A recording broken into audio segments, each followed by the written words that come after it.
Nicholas coming so early really was unexpected, and nothing really could have prepared us for that. And at the time, we didn't have time to get ready.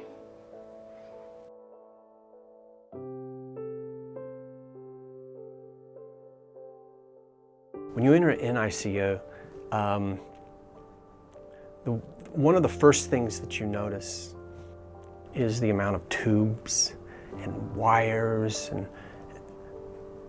hooked up to these children. And then to see your own child with it, it was tough to see that at firsthand.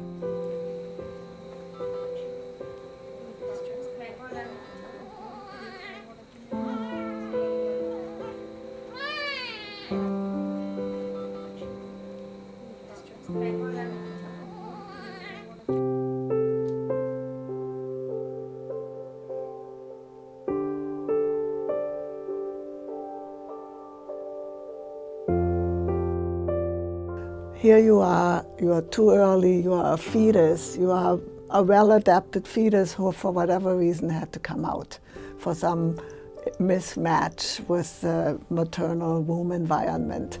You know, something didn't work right. So here he is. He's an immature baby to be outside of the womb, but he isn't an inadequate full term. It's just such an inadequate environment to help him be his strong, best fetus. And the best NICU is so primitive compared to the well-functioning womb, which is always to me like the most humbling experience. So I developed a catalog to just stand there and read the language of the baby. What's the vocabulary? To read each individual infant. And from the background of having a list of behaviors, if you will. You know, it's primitive language. The syntax is missing. The vocabulary is kind of there. I try to infer what the infant is after, what the infant wants. And then, of course, the question is, well, what can the caregiving adult do about that, given that they want and have to keep this baby alive? Standing there day in, day out, and in the evening and at night, and observing this and the other baby. Finally, some nurses got interested, and the first nurse was Gretchen Lahan. And she said, "What are you doing? You're here every night. What are you looking at?" So I explained a little bit to her what I thought this baby might be telling us. And she said, "Oh, you mean he wants his hands free? We can do that." And I said, "But he'll pull the tube out. The doctors told me he'll pull the tube out." And she said, "If he's calm, you think he's calmer, he won't pull the tube out." And so she had courage. She and another nurse, Pat Linton, had great courage. And they started to put these babies on their sides and get their hands tucked up and support their legs into flexion, and the babies were much more restful and breathed much more easily. But they learned very quickly this doesn't work for every baby. Every baby has their own thresholds of reactivity and their own sensitivities. Instead of making the person fit to the environment is structured to bring out the best in the person.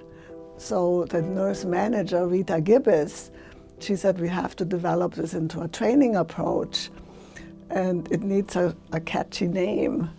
And I'm not one for catchy names. And she said, "Well, what words have to be in there?" And I said, "Well, individualized has to be in there, and newborn has to be in there, and behavioral has to be in there." And so she played around with these letters, and she made the acronym NIDCAP, and you know, we didn't like it much in the beginning, but it stuck.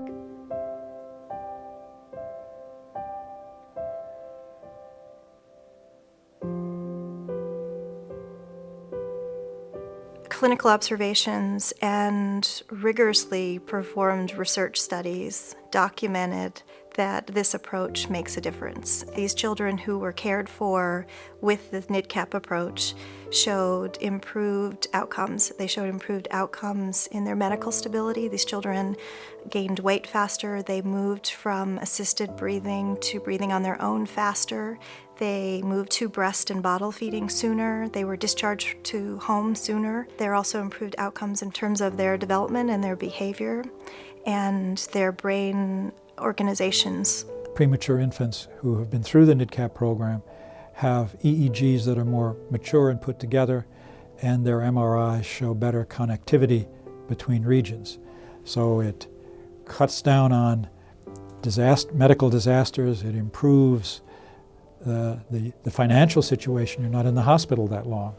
And it improves behavior, it improves the EEG, which is completely objective, and same for the MRI, which is very objective. We believe that prematurely born children, when they're born early, when they put themselves in a different environment at a time that their brains are so actively organizing themselves, that they are on a different trajectory because they're a product of themselves and their experiences. And so it's not a catching up to full terms, they're on their own path. It's very clear that NIDCAP works, and it's very clear that this really should be implemented in all nurseries. NIDCAP is a way of viewing the world in a sense. It's affected a sea change in me, I think in all the people who work with it, in that you are given the luxury, the skills to simultaneously watch a child, someone caring for that child, in an environment, and your own role.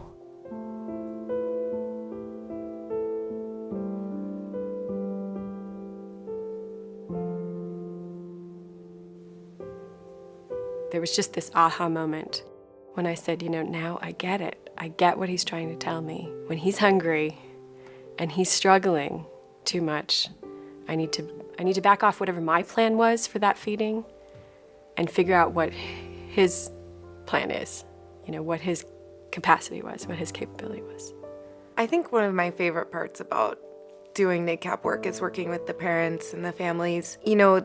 They come into this experience, it's completely new to them, it's completely scary, and they're trying to deal with everything, and we're there to be able to support them and encourage them to be parents. They are the most important person in their babies' lives, and they just sometimes need to remember that.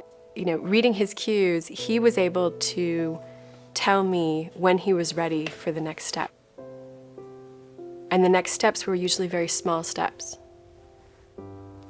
But that was okay. It was just important that I was able, and my husband was able to understand what those next steps should be. Once you observe a child or an infant who is at risk, and you become part of the interaction of that child with that family, you're touched by it and you're changed by it. As a neuropsychologist, I'm following these children, and I see them now that they're 8 years old and they're 10 years old, and I've seen them again as they're entering their adulthood. And I think that perhaps that we've had an opportunity to assist them in their life. You can't not be changed by that. As a master NIDCAP trainer, I inform people about the big picture, that we are going to educate the financial officers in the hospital. We need to talk to administration. They need to have buy-in to the changes and the cultural change that's going to take place in their hospital. Initially, when we brought NIDCAP into the unit, the nurses thought, wow, this is going to take so much time, and reading the baby's cues and working with the families, it was going to actually detract from their job. And actually, we found out that that's not true, and that actually they have more time to spend with the families and getting to know the baby, knowing the baby's cues, and how to best assist this baby to get through this process and grow. As a neonatologist, we're focusing on the medical problems that the baby has. And it's easy to get focused on those, and it is so helpful to be able to look at the whole baby as a person, because that is the reason that people have children, is to have a person at the end. That's the point. The opportunity to bring the NIDCAP training program here to UCSF was critical to our overall mission of improving neurodevelopmental care in newborn infants. It's, we feel, the future direction of neonatology in general, and the NIDCAP program and developmental care are a critical piece to achieve that goal. The collaboration happens as the nurses are working with the families and learning about their baby. And what happens in a baby that's born early or has an unexpected problem, the family doesn't get that chance to bond, and then they come in and there's all this scary equipment and all these new things and bright lights and noises. And so the nurses work with the family and let them get to know their baby on their baby's terms. So NIDCAP has helped us to collaborate together to bring the parents and the baby back into center stage. We're still doing the medical care, but we're finding ways to make the parent-baby relationship important again. Everyone in the intensive care nursery, from the physicians to the social workers to the nurses to the physical therapists, are really happy to have NIDCAP be part of our overall care. And we really are looking forward to continuing to grow with NIDCAP and to continue to work on improving all of the outcomes of the babies in the intensive care nursery. It's an ongoing process. It's every interaction, every baby, every family shows you a new little window, and how the parent interacts with the baby teaches you how it could work. And once you see it, once you envision it, other people will do it. So we learn from each other and we gain confidence from the strengths of the family and the infant. It's just so poignant in the NICU. It's this universe in an encapsulated room, you know, from the most sophisticated adults to the most sophisticated equipment to the tiniest babies and families and all the hopes and expectations that families have for their child. It's all right. It's all right there. Yeah, it's pretty incredible.